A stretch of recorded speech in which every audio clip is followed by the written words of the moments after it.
চাকরির পরীক্ষায় item and phrase এই টপিকটা থেকে অনেকেই নম্বর হারান। আজকের ভিডিওতে আমরা কিছু গুরুত্বপূর্ণ এমসিকিউ দেখব যেগুলো বারবার পরীক্ষায় আসে। চলুন শুরু করা যাক।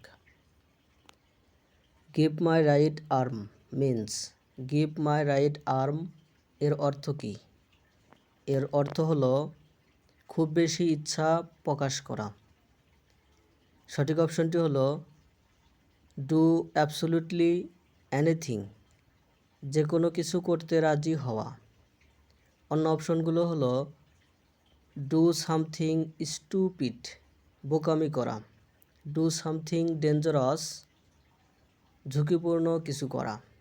ডু নথিং, কোনো কিছুই না করা। Face to face, face to face means, face to face এর অর্থ কী? এর অর্থ হলো সরাসরি, ইন পারসন, সরাসরি, সামনাসামনি, সরাসরি উপস্থিত থেকে কথা বলা। অন্য অপশনগুলো হলো ওয়াচিং দেম, তাদের দেখা। ফেসিং দেম, মুখোমুখি হওয়া। লুকিং অ্যাট দেম, তাদের দিকে তাকানো। Up to his years means, up to his years এর অর্থ কী?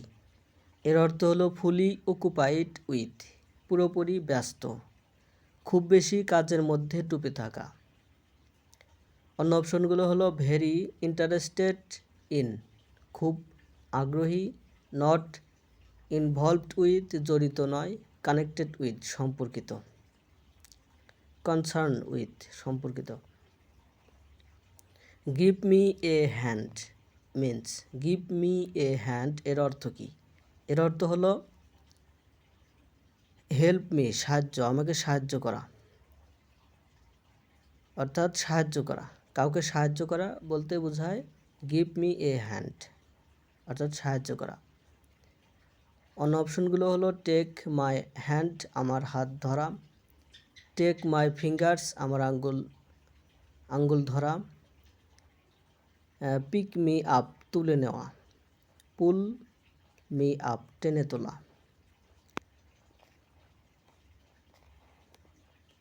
টু নার্স এ গ্রুড, টু নার্স এ গ্রুড এর অর্থ কী? এর অর্থ সঠিক অপশনটি হলো টু বেয়ার ইল উইল, মনে ক্ষোভ পোষণ করা, দীর্ঘদিন রাগ ধরে রাখা। এখানে গ্রুড মানে হচ্ছে মনের জ্বালা। অন্য অপশনগুলো হলো টু লুক আফটার কেয়ারফুলি, যত্ন নেওয়া। টু বি ফেভারিশ, জ্বরে থাকা। To be ready to care, চিকিৎসার জন্য প্রস্তুত। To hit the roof means, to hit the roofs এর অর্থ কী?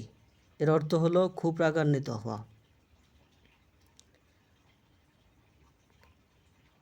সঠিক অপশনটি হলো টু বি ভেরি অ্যাংরি, খুব রাগান্বিত হওয়া। অন্য অপশনগুলো হলো টু ক্লাইম্ব ভেরি হাই, উঁচুতে ওঠা। টু ডু সামথিং ডেঞ্জারাস, ঝুঁকিপূর্ণ কাজ করা। টু বি ভেরি হ্যাপি, খুব খুশি হওয়া।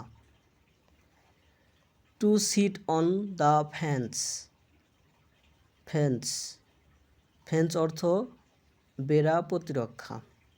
এখানে to sit on the fence এর অর্থ কী? এর অর্থ হলো নিরপেক্ষ থাকা।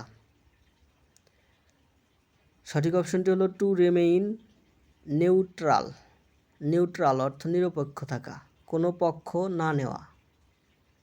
বেড়া দিয়ে যেরকম নিজেকে বেঁধে ফেলা এবং অন্যদের থেকে আলাদা থাকা। অন্য অপশনগুলো হলো টু বি অন গার্ড, সতর্ক থাকা। To take an elevated position, উঁচু অবস্থান নেওয়া। টু বি অ্যালার্ট, সতর্ক থাকা।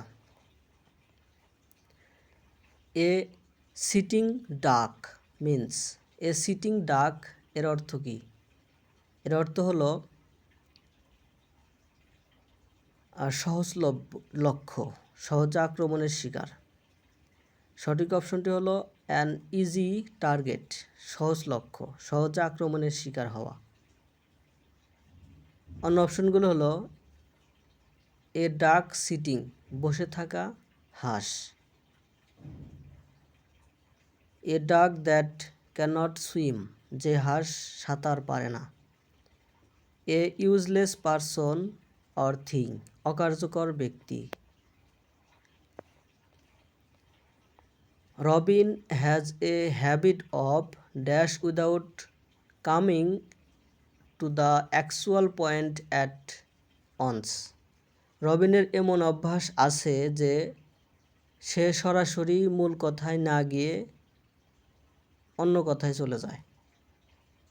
তাহলে এখানে শূন্যস্থানে বসবে বিটিং অ্যাবাউট দ্য বাস, মূল কথা এড়িয়ে ঘুরিয়ে বলা, সরাসরি মূল বিষয়ে না গিয়ে ঘুরিয়ে কথা বলা বোঝায়। অন্য অপশনগুলো হলো স্লিপিং পার্টনার, নিষ্ক্রিয় অংশীদার, স্কিন অ্যান্ড বোন, খুব রোগা, ওয়েল টু ডু, সচ্ছল। Hitting below the belt, hitting below the belt means, hitting below the belt এর অর্থ কী? এর অর্থ হলো অন্যায় আচরণ করা। সঠিক অপশনটি হলো doing something unfair in a competition, অন্যায় আচরণ করা, নৈতিকভাবে অন্যায় কাজ করা। অন্য অপশনগুলো হলো ইনজুরিং সামন ফ্যাটালি, মারাত্মক আঘাত করা, স্ট্রাইকিং সামন ইন দ্য অ্যাবডোমেন, পেটে আঘাত করা, বেটিং সামন ইন এ কম্পিটিশন, প্রতিযোগিতায় হারানো। Look before you leap means, look before you leap এর অর্থ কী? এর অর্থ হলো বি ওয়ারি, সতর্ক থাকা, কাজের আগে চিন্তা করা। সঠিক অপশনটি হলো বি অ্যামাজড, অবাক হওয়া, বি রেডি, প্রস্তুত থাকা, বি সাকসেসফুল, সফল হওয়া। With open arms means, with open arms এর অর্থ কী? এর অর্থ হলো আন্তরিকভাবে, আন্তরিকভাবে স্বাগত জানানো। সঠিক অপশনটি হলো ওয়ার্মলি, আন্তরিকভাবে স্বাগত জানানো। অন্য অপশনগুলো হলো উইথ লং আর্মস, লম্বা হাত দিয়ে, উইথ এক্সপোজড আর্মস, খোলা হাত, অফেন্সিভলি, আক্রমণাত্মকভাবে। ধন্যবাদ সাথে থাকার জন্য। ভিডিও কেমন লাগে অবশ্যই কমেন্টে জানাবেন এবং কোন কোন টপিকে ভিডিও দিলে ভালো হয় সেটাও কমেন্টে জানাবেন।